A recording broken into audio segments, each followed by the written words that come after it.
Scorers are going to score. It doesn't matter where they're playing. Hello and welcome to LAFC episode 72. Wow. Hello, Mario Ruiz. I'm Dave Denholm, and this is LAFC Plus. Great to talk to you again, buddy. Yeah, scorers are going to score, and I think it was a very, I would say, successful international window for LAFC. I think all of the players that went on international duties, it was Bawanga, Ordaz, Son, Wibawo. I think they all came back from their duty feeling pretty confident, feeling like they can build off of their performance. And, I think that's what we want, because sometimes it doesn't always work out that way, right? When you go to international duty, sometimes players go flying all around the world and they don't touch the pitch or they get very few minutes. But I think this one was a pretty good one for LAFC. Yeah, one negative, Nathan Ordaz suffered a knock in his second match with El Salvador, had to leave the game early. That did not help the El Salvadorans. Boy, he has become a major influence on that team, Mario. He got the assist in the first World Cup qualifier during this window. They won that match, and then they struggled without him, frankly. He's been a big part. They love him in El Salvador, the Salvadorian national team. The fans just love him. They love his energy, how creative he is, how brave he is. He goes out there and just really tries to stand out, and that's something that we see here at LAFC, and that's something that he does over there too. So it's kind of like similar to what he does at LAFC, where he comes on late in the game, and he changes the game with his rhythm, his pace, his pressure, all those things that he does at LAFC. That's what he's doing at El Salvador. So they're just loving that. I mean, dribbling defenders 1v1, the crosses off the corners, which are like perfectly placed right there for the assist. So they're loving him. Yeah, no doubt about it. And speaking of love, a lot of love for Denis Bouanga in Gabon as he goes off, gets a hat trick in their first match, a game they won easily, but then a tough 0-0 draw with Cote d'Ivoire, Ivory Coast, which they'd have gotten a win there. It wouldn't have officially clinched it, but I think Gabon would have been punching their ticket. Now they're still in second place behind Ivory Coast, a very tough team. But I think Gabon's going to at least make the playoffs in the CAF. No matter what anybody wants to tell you about UEFA or whatever, Africa is the toughest place to qualify. Even CONMEBOL, who we know it's great down there, no doubt. But now with the expanded World Cup still, there's so many teams that get through on, at CONMEBOL, UEFA. Africa still the toughest, by far, toughest region to qualify from. And Gabon still has some work to be done, but Denis Bouanga was a huge part of that. And then our man Son Hueng-min, just goes out and embarrasses the United States in their South Korean victory over the U.S. And then, oh, by the way, he ties it up against Mexico with another blistering goal. So Son had a very good international window. No surprise there. Two really good goals, Mario. Yeah, and LAFC and South Korea, they both are relying on Son as a game changer, because that's what he does, right? And rightfully so, because Son, he is him. He has what it takes. He has what it takes to handle all those responsibilities, puts the team on his back, combine his talent with his passion for the game, and then just his will to win. You always see his will to win in every single match, and those are the tools you need to be a game changer at any minute. And he's been leading the way for South Korea for years, but now we're starting to see it with LAFC as well, and we're going to get a chance to see that in the playoffs. Playoffs are right around the corner. We're just 8 games away from the playoffs. So when you see Son in the playoffs, we'll see what type of game changer he could be for the black and gold, which is super exciting to just can't wait for that. And there is still an October international window, which could hurt LAFC, let's be honest, because some teams are going to have that off. LAFC doesn't have that luxury with all the games they've had to make up. They have so many games in hand, they have to play through that next window. That could hurt. Right. Because you're certainly not going to keep anyone from playing for their country, realistically. Yeah. Although there can be we'll see how it ebbs and flows, because some players might be on a team that's already qualified for the World Cup or already out, possibly, that can't qualify. That can change their decision. Unlucky for us, though. Denis will be with Gabon for sure in that window. Yeah. And Gabon's got a lot of work to do, and who could blame him, right? He's got to go got to go try to put that country into the World Cup next year. He's the main focal point for them. Mexico. Just like at LAFC, he's absolutely. the main focal point over there as well. He carries them, on his back, and he's the one that's scoring the goals. He's creating, he's assisting, he's getting all the goal contributions, just like he does here at LAFC. So they're not going to have him sit back at LAFC. They're going to want him there with Gabon. So that's going to be interesting for LAFC the next window. Against the U.S., I don't like this stuff to happen against the U.S. when Son scores against the United States. Great goal, but it's a friendly. Okay, that's fine. But I want these guys in the World Cup with their nations, of course. I want LAFC represented, no doubt about it. I want as many players from LAFC that all their nations to qualify if they can help it. Obviously that's not going to be the case necessarily, but yeah, you definitely want to see as many of the black and gold in the World Cup playing for their countries. It's going to be awesome. So it was funny during the international window as far as the Mexico games on TUDN. On the Spanish channel, watching Mexico, they had hashtags up in the corner, and so Mexico played against Korea. It was mariachi versus K-pop. That was the hashtag they were using. And then for Mexico versus Japan, it was tacos versus sushi. That was the hashtag. It was pretty cool to see that up there in the corner. So silly, really, in a good way. It's not. It's kind of fun. It's well done. Yeah, that's pretty funny. Yeah, very good. And, look, we learned a lot actually in this window for the United States too, honestly. We won't get too deep into that. That's not what we do here on LAFC Plus, but some good and some bad, frankly. The game against South Korea was terrible. There's no doubt about that. And the game against Japan was much better. So that's just the way it goes sometimes with international windows, and especially when you're not, United States obviously is not playing for anything really other than certainly there's a lot on the line for the players themselves and the coaching staff to pick players, and, Mexico, the same thing, Canada. There's nothing on the line in that we don't have to qualify, but these are important windows. You got to learn more about your team. You got to learn more about these players who can perform when it counts, and that matters. So it was good to see. It was interesting. No doubt about it. The fact that the USA didn't play well against Korea, you got to give Korea a lot of their respect. Yeah, South Korea looked good. Team. Yeah, South Korea looked good. Yeah, and Japan rotated a lot. They brought in some of their heavier hitters in the second half in a game that was already in control by the U.S. and never really was out of control by the U.S. So Japan's very good too, even though the United States were, obviously much better against them and defeated them. Those two teams are very good. Right around, in my estimation, in my humble opinion, they're right around the U.S.'s kind of level in terms of ranking and where they should be, kind of, in my opinion. But these are teams that can do damage, all of them. In the World Cup. They can be very dangerous. There's no doubt about that. And there's a lot of skill on the South Korean and Japanese teams going forward. And how about Adrian Wibawel, though, getting the call up for Indonesia? That is awesome. Pretty cool. No doubt about it. Good to see. Look, he obviously has had a lot of success with LAFC too. Hasn't played a ton for LAFC, although he's been on the bench a lot, available. He's obviously practices with has his playing, does his time in practice and puts in all the effort. Plays a lot for LAFC Deuce, LAFC 2, but hasn't seen a lot of time, but he's kept his head about him, and he gets a call-up. That's great. Absolutely. That is so cool. Even if his minutes are limited with the LAFC on the first team, I think this call-up is great for his confidence, right? And then he can return to LAFC with more confidence. The fact that, LAFC have a player representing a team in Southeast Asia is pretty cool for the brand of LAFC. For those fans to check in on Wibwo and learn about him and learn about his club, which is LAFC, it's only good things for the LAFC brand as well. And look, it reminded me of something I think very important that we should talk about a little bit. But since it was an international window and we are building to the World Cup coming up in 2026, I've changed my mind about something, and I'm an old, kind of stubborn. I don't know if when it comes to my opinions.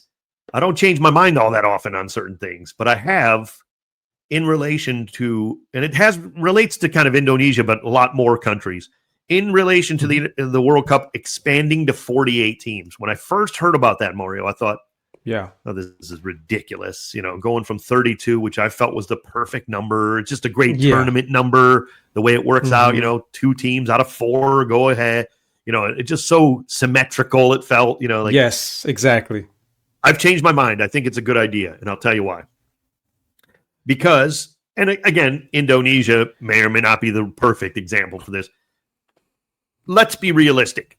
There are countries in the world that had almost no chance to ever make a World Cup. Realistically. Yeah.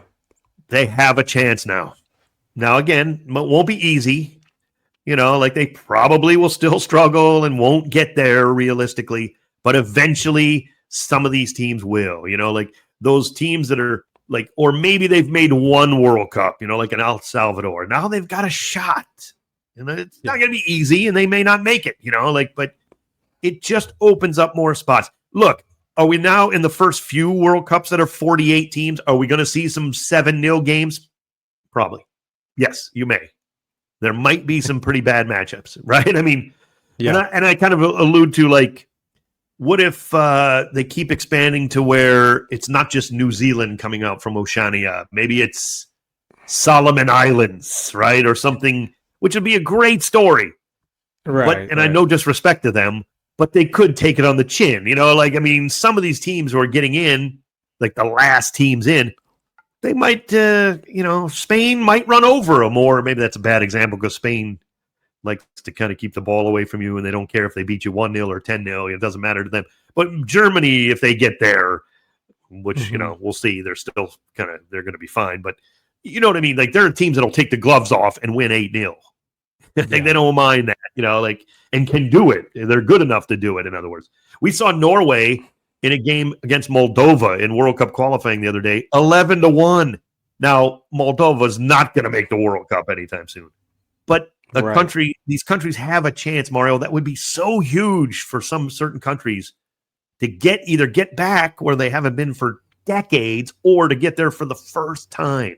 That's going to be not only just for the countries, for certain players too, because there's certain really, really good players that play for a poor country. And we all wish that we can have that player in the World Cup, but the fact that he plays for the country that he plays for, he's not going to get into the World Cup. Yeah, there's a lot of those over history. But you're right. There is a lot of those. Yeah, so guys exactly. This way we get to see some of those teams kind of get more of a chance to get those players into the World Cup, which is probably a dream come true for some of these players, that are really, really good. That's a great point. It's tough to get into the World Cup. This gives them that chance. And the world is changing too. I think part of it is, look, football's king. We know that. And it has been all over the world for a long time. Mm-hmm. But it's getting even bigger and bigger. The world is shrinking. People can watch games now. People can watch MLS Season Pass from every corner of the earth. People watch Lamine Yamal at Barcelona and have been for a while, and Real Madrid. And they want to see these teams, but it helps the next generations come up. And the world, as big as it is it's a small world in the sense that it's getting smaller for football because it is so huge. That's the ironic part, is the game itself is so huge. And when the World Cup is in your country, it grows even huger in your country, which is amazing and exciting to look forward to. Could not agree more. I really have come around on this just in that sense. There's going to be some lumps. It's going to take some, maybe a few cycles, frankly, and maybe we'll never get away from seeing some of those blowouts that they're worried about or whatever, but I think it's worth it. And more knockout games. There'll be a round of 32. Sure, you're only getting rid of 16 teams in the first, phase. Fine. I'm now cool with that. I really think the experience and the game is big enough that we need more teams in. I think, and we'll leave it at this. FIFA gets a lot of grief for a lot of things they do, and some things they deserve some criticism, no doubt. No doubt. They are far from perfect, but I think they've gotten a lot right over the last decade or so. I really do. Or even a couple decades, rule changes, things like, I think they're getting it more and more right. The club I think World the toughest Cup. part was the number of more teams that are in it, from 32, that's a big jump. So I think that was the hard part for most people to kind of sink that in first, but after you think about it, and you do see all these teams that do get a chance to get in, it's going to be something sweet, and we'll get to witness that coming up in the summertime. Yeah, and now 6 teams from CONMEBOL get in with a 7th possible with the a play-in, let's say. Mm-hmm. Okay, but there are a lot of darn good teams down there. I mean, like, there's a lot of countries that are great. Like, I mean, we even saw Venezuela just missed out. That would have been amazing if they could have got it. That was heartbreaking to see. Yeah, I mean, and Bolivia deserved it. Although, let's be realistic. You take Bolivia out of La Paz, they're gonna, they're gonna be in trouble. If they do Good luck going into La Paz, by the way, for the team that has to play them in that playoff. Mm-hmm. Oh my goodness, that could be awful. But you better spank Bolivia hard, like big time scoreline in your place if you're going to advance to that playoff, because going up to that 12,500 feet or whatever it is in La Paz at that stadium. Oh goodness, that humbles everybody. No matter how good, we've seen Argentina go in there and like it doesn't matter how good you are. It is real. It's a good way to put it. That is real. That is rough, and that is a home pitch advantage. There is no doubt about that. Now, in fairness, there's a few places around South America that are pretty high up. Like, people don't talk about other, that is not a flat continent by and large. There's a lot of mountainous areas where people have to go play at high altitudes. La Paz happened to be obviously the most egregious in that sense, or the most glaring of the home fields. But it's not as though you can just go walk down to South America and just, no problem. Well, there's some high altitude places there too, and Mexico City, to be fair, is a tough place for that too. Realistically, so that's some interesting stuff. So we got on a little tangent there, but as Mario said, though, the international break was by and large a very big success for LAFC. Get some rest for most players, right? Mm-hmm. Getting ready for a very busy finish, realistically, for LAFC, which is not a surprise, with a week off. And Mario, I am ready because I had the week off, as you did.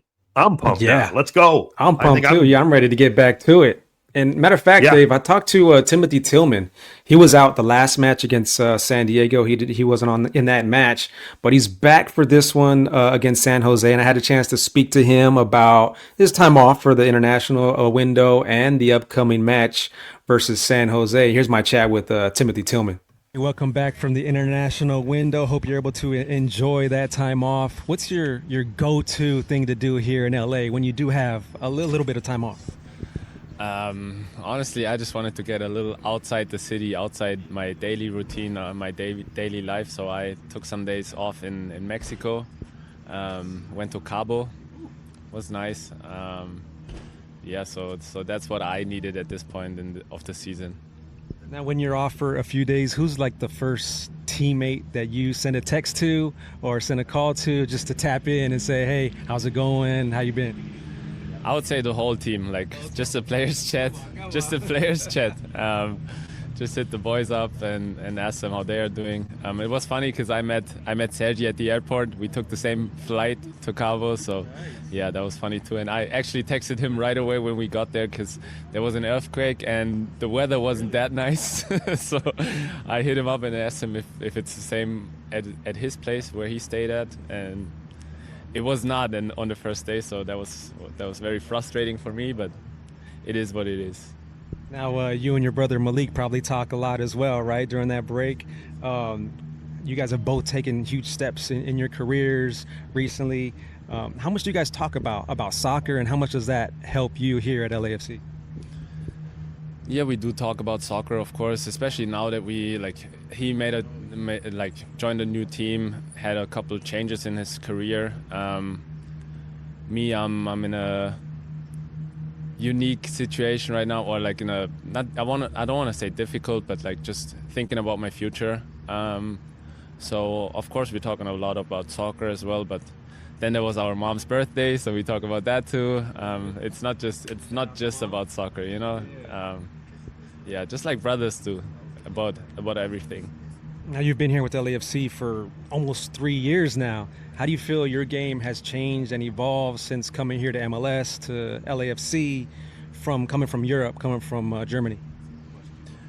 I think one of the biggest improvements I made is like taking responsibility for the team, trying to help the team as much as possible. Like even like coaching wise on the field, talking to a lot of teammates, but then also just bringing the energy we need to have for the games. That's what changed the most, I would say. Other than that, I just grew as a player. I got better in different aspects of my game. And yeah, I just enjoy being here. It's a great club. It's a very successful club too. We're always having good vibes here. So yeah, it's just nice to be here. Now, LAFC is stacked right now with midfielders. Each one of you have your own qualities. What are the ways that you stick out as far as from your other teammates? Yeah, like I said, I just feel like I bring a lot of energy to the team. That's one of the main reasons or biggest benefits of playing me. Then I think I'm very comfortable, very composed on the ball. I think that's something good about me as well. One of my strengths. Yeah, but I think everyone on our team has their qualities, and we will need every single one throughout the rest of the season. So I don't want to talk too much about me. Now, only 8 regular season games remaining before the playoffs. What are some of your personal goals and team goals before the end of the season? Finish the season with as many points as possible, and then doing well in the playoffs. That has to be our goal. That's what this club is aiming for, competing for titles, and yeah, just finishing as high as possible in the standings would help us with the home advantage. So yeah, that's what we have to focus on right now, just getting points. Next game up against San Jose. This one's at Levi Stadium, much larger stadium than PayPal Park, than their normal home field. How do you think that affects the game? Honestly, I just know that we didn't win there the last 2 years. I never won in San Jose, so I personally want to win over there, and I think it just helps us getting the motivation we need to freaking win that game over there. Go get him, Timmy. Good luck in this one. Thank you. And go get the freaking win. That's what he wants to do. So that's what you got to do, Timmy. Let's go get it for Timmy. He hasn't won a game out there in San Jose. Thanks to Timothy Tillman for sitting down with Mario there. Good stuff, Mario. Love that. Yeah. Great stuff, as always, from Timmy. And we appreciate him. And, of course, good to see him back. Of course, as Mario said, missing the San Diego game, bit of a knock there. Mm-hmm. So, which, it is that time of year. Let's face it. Nobody's going to be 100% probably at this point, just the way the seasons grind on. So you just got to battle through. And he's right. I love what he said. Look, that's our goal. We have to just play as well as we can, get as many points as we can, and get ready and do well in the playoffs. And that starts Saturday, right? It's the international break's done this window. Time to refocus, starting Saturday at San Jose. But this is something I have to bring up, Mario, and I feel like this is something that if you're an LAFC fan, I think most people, frankly, on this show will agree with me. Most LAFC fans will agree with me.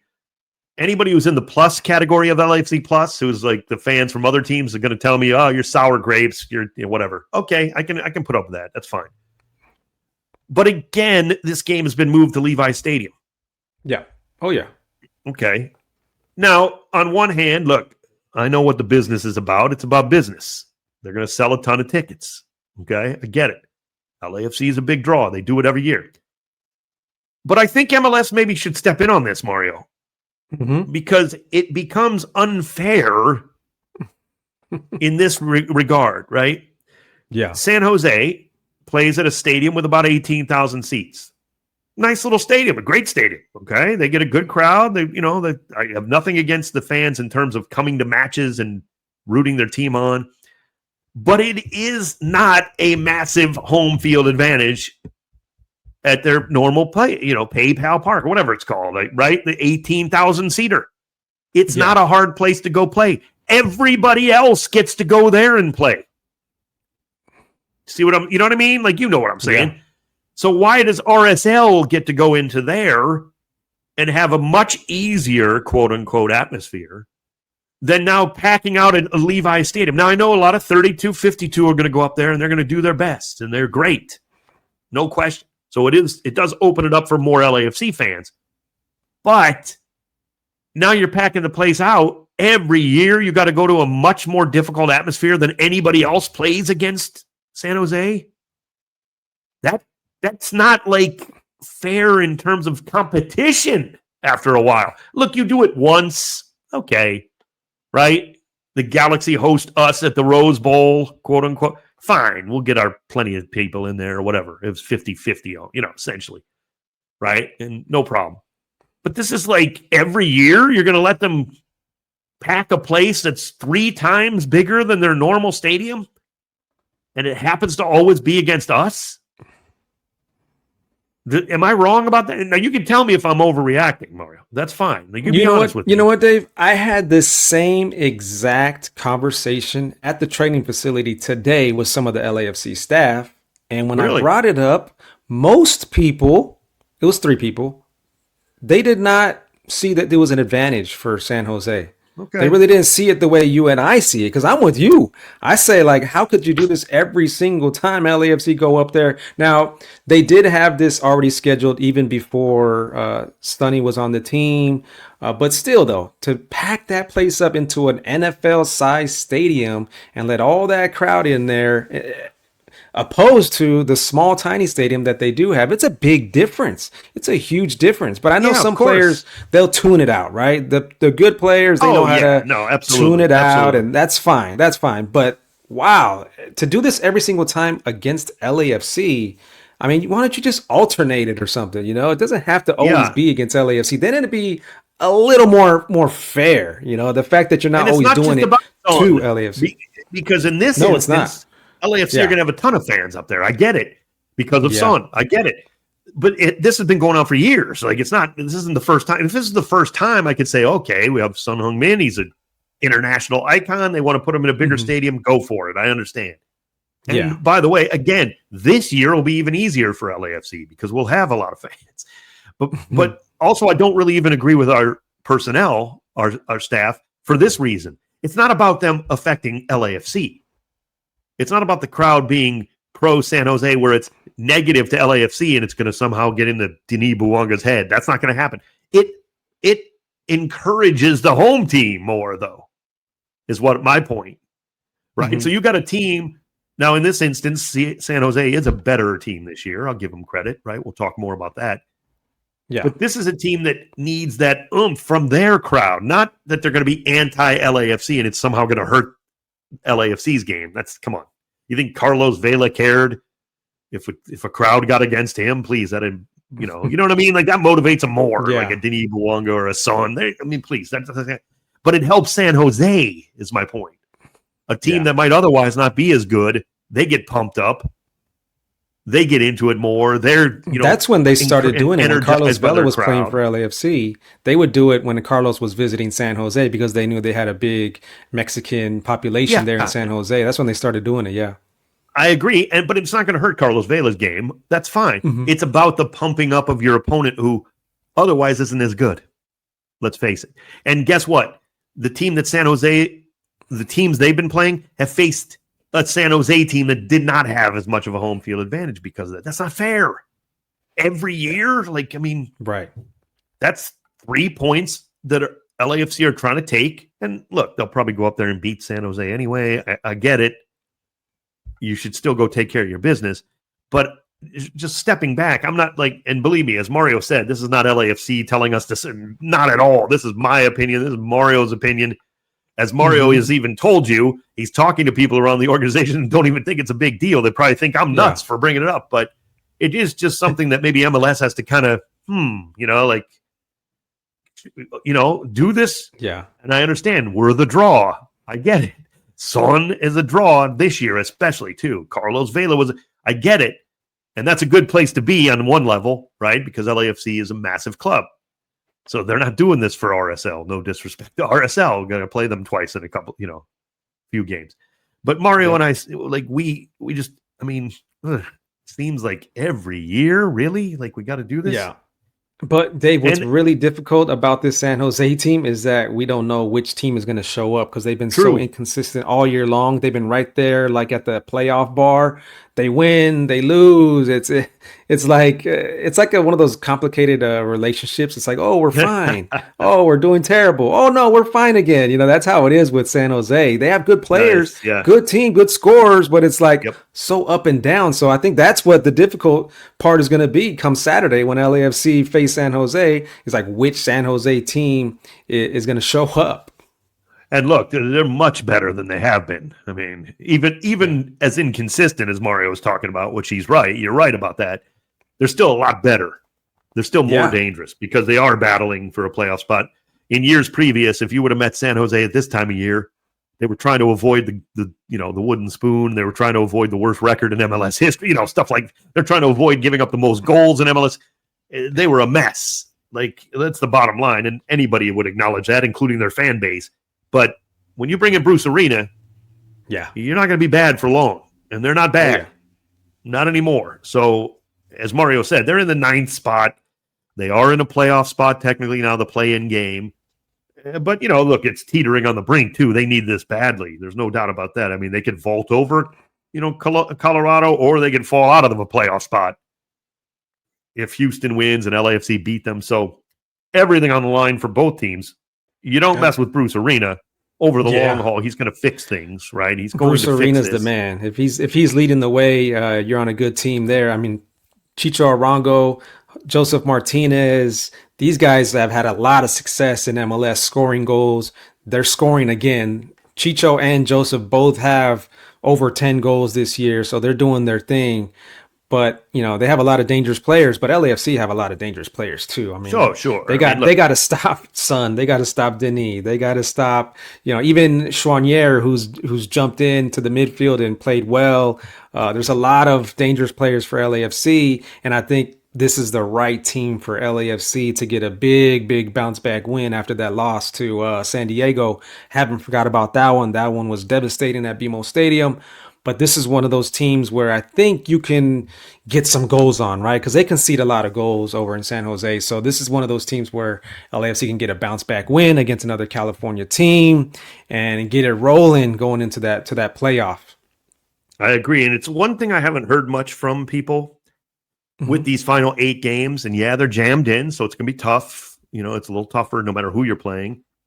But Mario, the schedule's pretty favorable toward the end of the year here. Let's be honest; these are not there's not like the 1927 Yankees here, okay? And the Murderers Row lineup they had. I mean, at San Jose, at RSL back home a few days later, at St. Louis, home to Atlanta and Toronto, 2 teams that have nothing to play for. At Austin, tough game there, and at Colorado, tough matchup in that, because Colorado will probably need it for one thing, and you're in altitude. But that's a pretty favorable final 8 games where if LAFC take care of their business, they're going to win a lot of those.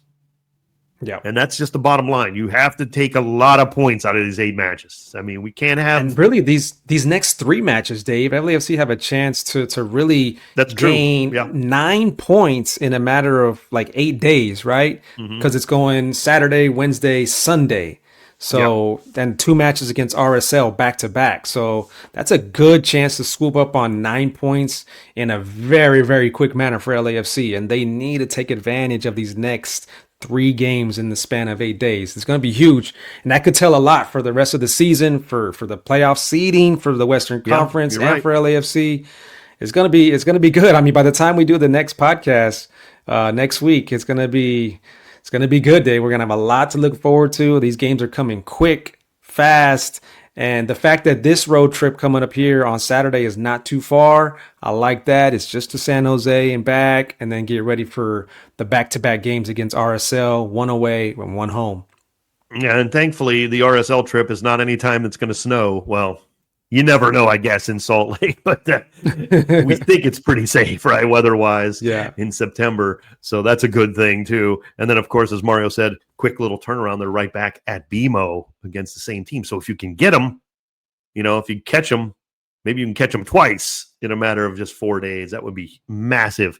Let's go to around the rest of MLS. It's the plus of LAFC Plus. This weekend will be big. But first, we start, Mario, with the news. Luis Suarez, the 3-game MLS suspension. We talked about Luis, of course, with the Leagues Cup suspension he got after that little tete-a-tete with the Seattle Sounders after the Leagues Cup final. He found himself 6 games suspended in the Leagues Cup, which could be years. You never know how long he's going to play. He may, who knows? He may never even play in the Leagues Cup again if he decides to retire. He may never serve any of those games. Yeah, or it could be 3 seasons, depending on how Miami does in the Leagues Cup, or 2 seasons.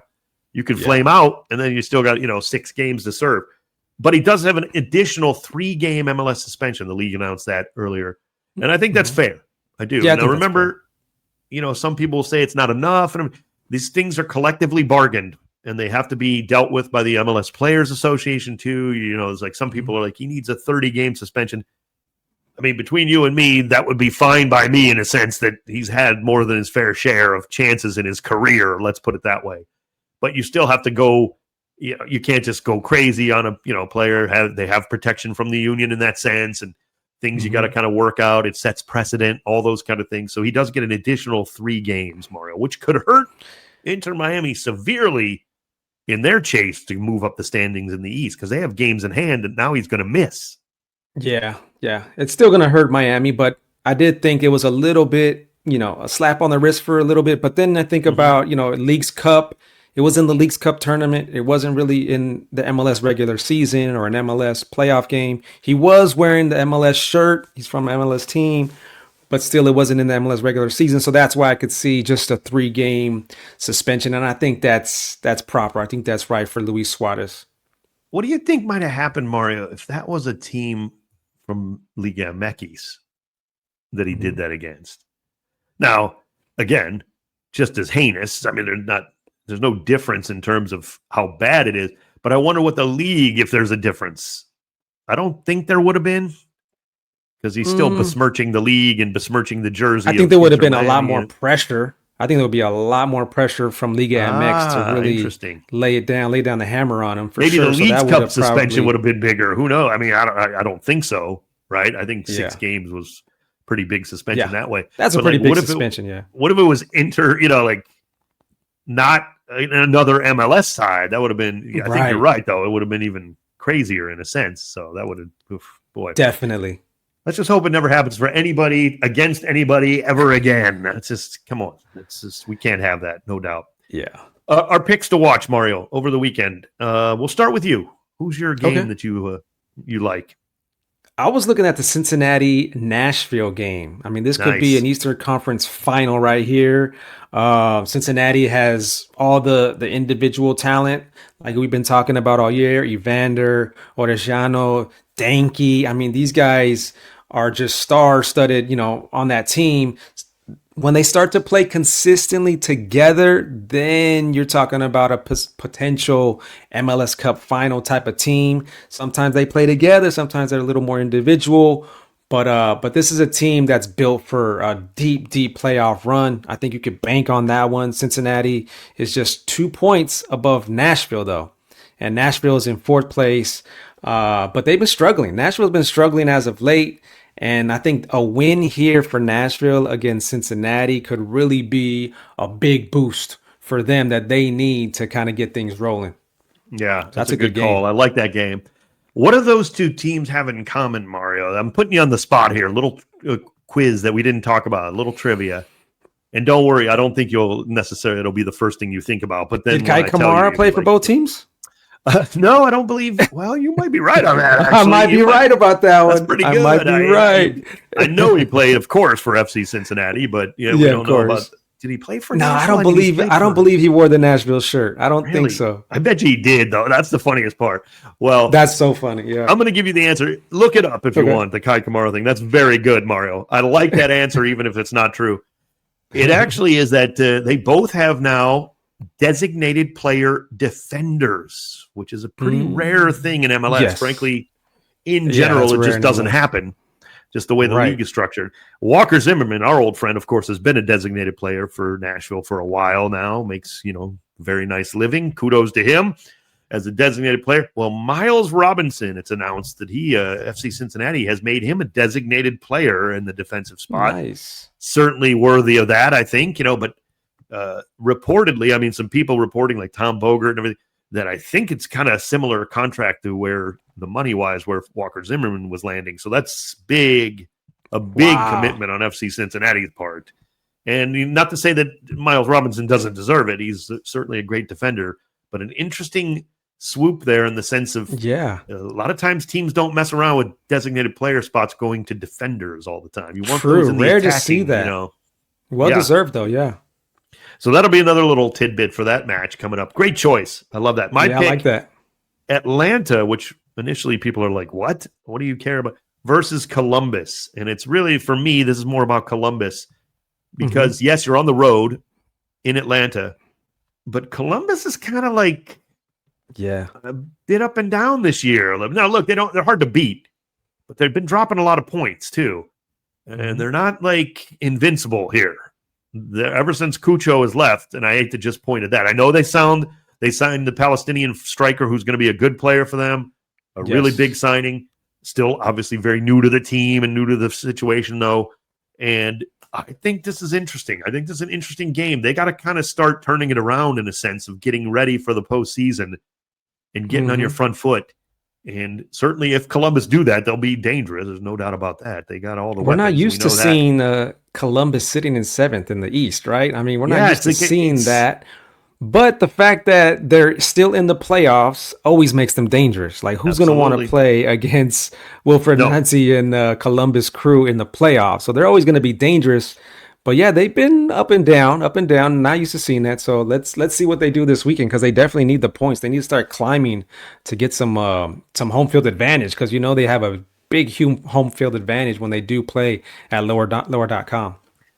And it's the same thing LAFC's facing. Now, of course, we have a lot of games in hand, but you finish 5th, 6th, 7th. You don't, after the first round, you don't get a home game in all likelihood. Now, you could, in theory, later, but in that first crucial knockout round, right? Like after, you don't get a home match after the first round. Like that next matchup, I mean, theoretically, you could if you're 5th or 6th.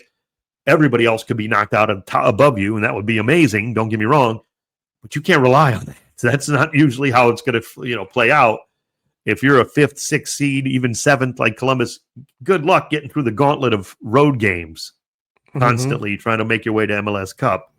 And then who knows? Maybe you don't even, you might not even get another home game the whole rest of the way. In theory, even if you kept winning, you could even end up playing an MLS Cup on the road in the, the Western Conference. So I'm with you there. I like this matchup in the sense of Atlanta has not quit.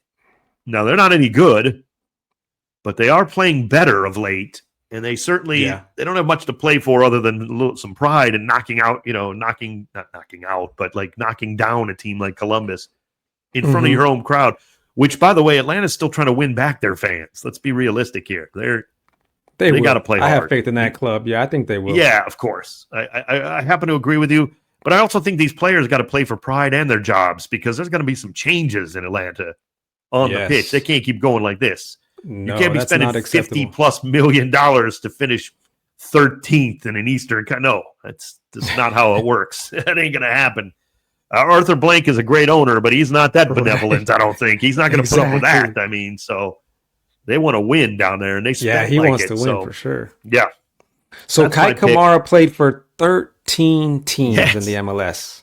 Did not play for Nashville. Oh, he did? Yeah, go for it. Yeah. All right. Let me try to name as many as I can. Of course, LAFC. We'll get that off the table. Obviously. Ding. Colorado. Ding. Montreal. Let's see. Yep. Got that. Cincinnati. Montreal. Columbus. He played for both those teams.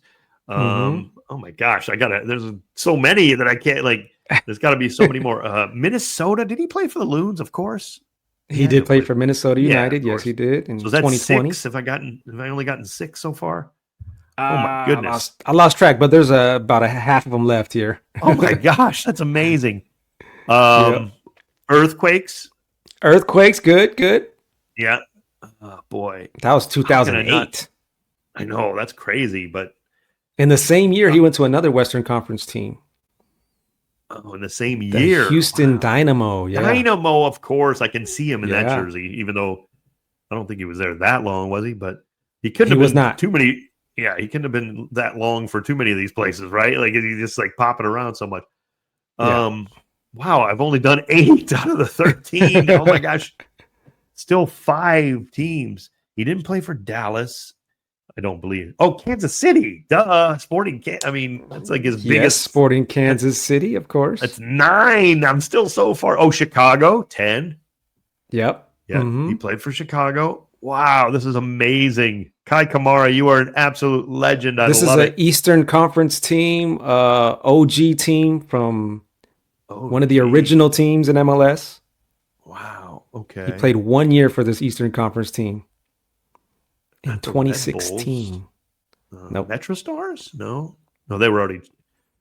No. Oh boy. DC United? He played for New England Revolution. Oh, of course. Revolution. Yes. Number 11. Wow, I'm missing a couple still. Wow, this is just what a career. What a great game. Yeah, very fun. Good stuff. LAFC at San Jose Saturday. Airtime for the pregame, 5 p.m. Pacific on 710 ESPN and the ESPN LA app. Now, the game will be on 710 ESPN after USC football's post-game show. We'll be on the app with the pregame for sure at 5. We'll be on after the USC post-game show with the play-by-play on 710 ESPN. Kickoff around 5:40 p.m. LA time. So looking forward to it, Mario. It's going to be a lot of fun. This was a lot of fun. Episode 72 in the books. Go LAFC, man. Let's get these wins and start stacking them up.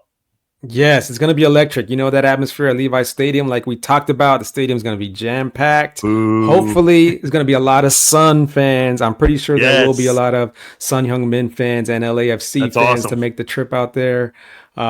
Join us on the ESPN LA app starting at 5, and then we'll be on 710 right around kickoff. So we'll have the full game on 710 ESPN on the radio and on the ESPN LA app. That's Dave Denholm. I'm Mario Ruiz. We'll catch you on the next one. All right. Peace.